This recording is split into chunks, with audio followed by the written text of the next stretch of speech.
The Flash movie is quickly approaching. Ha! Pun. I'm Ant217 and today I'm gonna draw the Flash. Not that one, perverts. So to start, I have an awful sketch that I made that I absolutely hate, and honestly, it's garbage. It's trash. And sometimes that's gonna happen. You're gonna draw something you absolutely hate, and you can either choose to trust the process or you can just throw it in the trash. Kobe. Would you look at that? You came here for art and got a little bit of magic. Call me David Blaine. No, don't call me that. I'm Ant217. Please don't leave David Blaine in the comments.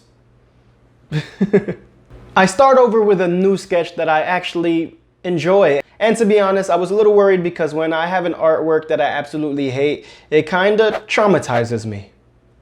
But I worked through it and I made something that I actually love, and I think it was because of the line of action. It helped me to get a pose that I actually like and not some hot trash. I'm actually going to show you both of them. Here was the first one. So you have this sketch, which I don't like it. I don't like it at all. To be honest, I don't feel like it has enough energy, so I started over. I feel like this one here has way more energy, and I think it's because of this great line of action. That line of action gives the piece more energy, more flow, and it makes it feel more dramatic. I feel like it gives this piece way more soul. This one has soul. The last one had no soul.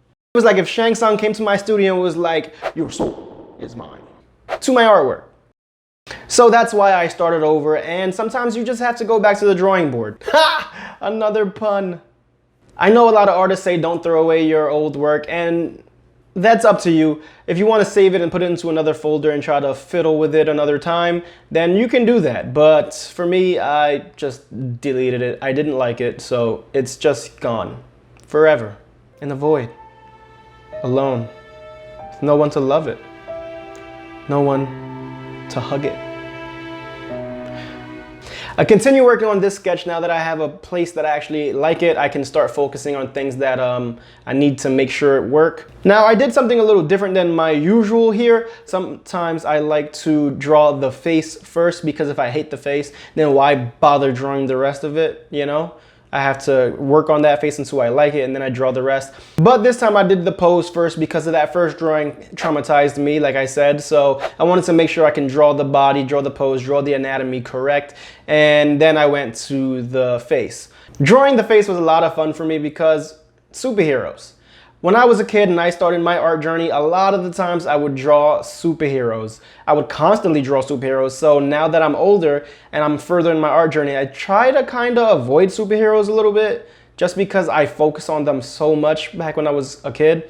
I don't want to get stuck only drawing superheroes. But I really enjoy drawing Flash's superhero face, his mask, his super suit. It's all a lot of fun for me. It brings me back to my childhood. For the inks, I do a variation of thick and thin lines. You have to have a variation of line weight depending on the style you're using. But I like some thin lines, and you know, I like some thick. Oh yeah. Having some thicker lines in place can also help exaggerate and show the 3D effect of some of the things you're drawing. Like his chest symbol on the right side, I made it a little thicker, kind of like if it was popping out of the suit. It kind of gives you that optical illusion. Again, magician. For the colors of the Flash, it's obviously not that much work because, well, he just wears red with a little bit of yellow hints to it. So I just used the paint bucket and I just dropped them on. And before I continue with the rendering, I want to put in a quick background in place. I do it in this order because sometimes when you draw background elements or scenery, it can influence where the lighting is coming from and also influence the rendering on your character. For instance, if you draw something made of glass on the side of your character and the sun should be shining off that glass, it'll cause reflective light to be on your character on that side. That's why I do the background first. And for this background, I did a little quick sketch just to have an idea of what I want to do, and then I decided to use the perspective ruler. The perspective ruler in Clip Studio makes it that your lines stay in perspective without you having to do much thinking. For this one, I use 1-point perspective. I feel like that's the best way to show how fast the Flash actually runs, and I want to point out that it's actually very sloppy. And you have to be a little bit careful when using these perspective rulers with your line weights. You can either turn off your line weight variation or just be a little bit more meticulous and careful. Because everything snaps into place, it can make it look a little bit clunky if you're not careful. I am not caring so much here because I'm just gonna use a motion blur, and I'm gonna do this without lines anyway. The lines are there just to help me stay in perspective, and I'll get rid of them later on in the process. Add a little bit of rendering before I add in my motion blur effect. For that, I use filter, blur, motion blur. Try to find the angle that matches your perspective and then hit OK. And then I like to further exaggerate the effect by using Clip Studio's blend tools. For this one, I use the fingertip smudge tool and just try to follow the perspective and smudge in some motion blur lines myself from scratch manually. Remember, keep with that same perspective. Now that I like the way that my background is looking, I can continue rendering the flash. Perverts. For the rendering, I start with a big soft airbrush. Relax, calm down, okay? I know some people don't like using the airbrush, but for me, the airbrush is essential for my process. Don't worry, it's not gonna be as noticeable as it is here. I'm gonna lower the transparency and it adds a little blend to when I do my hard shadows. Calm down, airheads. Using the soft shadow underneath, I know where I want to put my harder shadows. I use a pen tool or the hard airbrush tool to put in my hard shadows. The hard airbrush tool in Clip Studio, I feel like makes it look a little bit more natural and a little bit more painterly. But you also have to use smudge tools to help it out. For this one, I just use my pen tool and I just started blocking in the colors. I use cell shading. Not to be confused with that guy from Dragon Ball Z. Cell shading is a style of shading where you stack shadows and lights on top of each other, kind of getting a hard gradient. You see this oftentimes on cartoons and in anime. I use 2 layers of shadows, sometimes even 3 or 4, whatever you like, and then I do the same thing for the light, just stacking them on top of each other in separate layers. Each layer of shadow after the first hard layer should be on multiply, and then you can lower the opacity down to around 40 or 50, whatever you like, just to make sure it doesn't get too harsh. I add those quick yellow lines and I put them on a separate layer.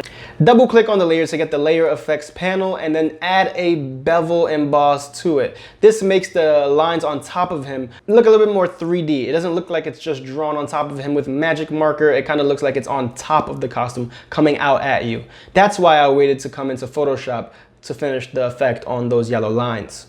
It just adds a little bit of hint of 3D awesomeness. I added some lightning because the Flash can shoot lightning at people and he's usually surrounded by lightning when he runs really fast. And I do it kind of surrounding the Flash, kind of framing him in. Even though the background frames him in a little bit already, I want to add a little bit more framing with the lightning. All right, so now that we have the Flash done, we want to make it look like he's moving really fast. And for that, I'm going to go back into Photoshop and do some effects that I'm going to show you now. So you want to select the foot, make a copy of that layer. So we have 2 feet. We go to filter and then motion blur, and you try to capture that same angle that you see here on the foot. I'm going to take a soft brush and erase the original layer's foot. That's why you always make a copy in case you mess things up and you want to go back to your other copy. Just make extra copies of things. After you have this blur effect, I also use my brush tool to add in some lines of red and yellow to further exaggerate the blur look. I also use the eraser to take off some more parts of the foot to make it look even more blurry and more exaggerated. Now that you learned how to do that, I'm gonna do it again for the other foot and for the attacking hand. Now that the motion effects are done, here is my Flash. I hope you love them.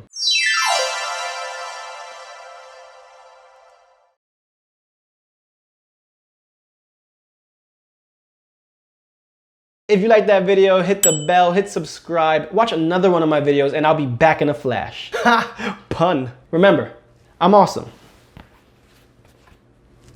I think. Thanks for watching.